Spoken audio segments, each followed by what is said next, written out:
ভূগোল বলে যে পুরো পৃথিবী সূর্যের চারিদিকে ঘোরে, কিন্তু সত্যিটা হলো পুরো পৃথিবী ঘোরে সাফল্যের পেছনে। আমার পেছনের দেয়ালটা দেখুন তো একবার। এই ইনস্টিটিউট প্রতিষ্ঠিত হবার পর থেকে এখন পর্যন্ত 50,000 শিক্ষার্থী পাশ করেছে, কিন্তু আপনারা দেখতে পাচ্ছেন মাত্র 7 জনের ছবি দেয়ালে টাঙানো রয়েছে, কারণ তারা সফলতা অর্জন করেছেন। বহির্বিশ্বের প্রতিযোগিতাটা একবার চিন্তা করুন। আমি ওই প্রতিষ্ঠানের একজন ছাত্র ছিলাম। আপনাদের জায়গায় বসা অবস্থায় সব সময় এই ইনস্টিটিউটের ডিন হবার স্বপ্ন দেখতাম, সেটাই হয়েছে।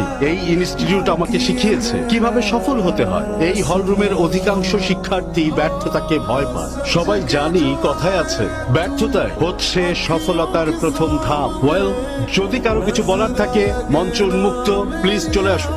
Hi sir. হাই। আমি ঋষি। এইমাত্র আপনি বললেন না ব্যর্থতা হলো সফলতার প্রথম ধাপ। আমি এটা বিশ্বাস করি না। এই উক্তিটা হয়তো ফেসবুক বা হোয়াটসঅ্যাপের মেসেজ হিসেবে শুনতে মিষ্টিই লাগে। আপনার কথা মতো পৃথিবী সাকসেসের পেছনে ঘোরে। ওই একই পৃথিবী আপনি